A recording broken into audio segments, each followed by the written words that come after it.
Et là, je peux vous garantir que là, et bien là, ça a fait de la piqûre. Là, ça a fait de la piqûre.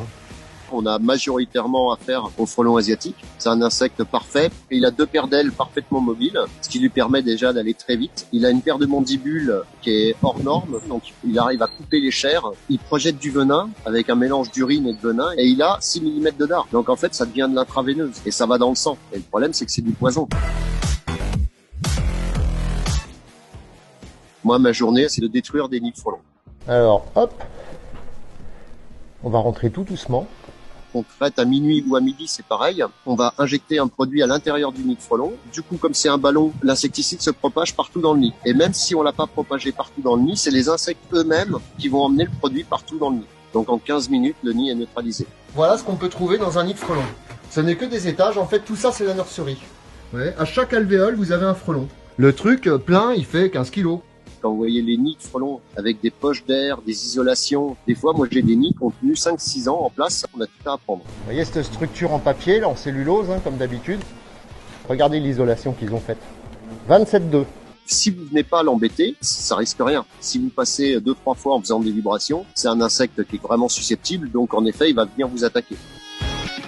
Moi personnellement je me fais très rarement piquer. Je travaille avec des perches qui montent à 30 mètres, on a des combinaisons qui sont agréables à porter. Si tout est respecté, on ne risque absolument rien. Et là, je peux vous garantir qu'il y a plusieurs kilos de larves.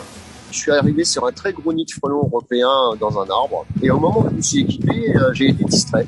J'ai commencé à traiter le nid. D'un coup, j'ai senti un grand courant d'air. Donc en fait, j'avais le masque et j'avais le frelon qui était comme ça à l'intérieur de ma combinaison, comme ça, juste là devant mon nez. Là, je suis devenu champion d'apnée. Et là, je peux vous garantir que là c'est Bagdad. Moi, je pense qu'il vaut mieux garder une appréhension pour être vraiment sûr de ne pas faire de bêtises. Je vérifie maintenant toujours mon matériel 2 fois avant de partir au combat. Alors, faut savoir que là-dessous, j'ai un nid de frelon qui doit être particulièrement énorme. Hier soir, je suis allé faire une intervention sous un toit. Ah, ici, c'est la guerre. Là, ça y est, ça me sort dessus.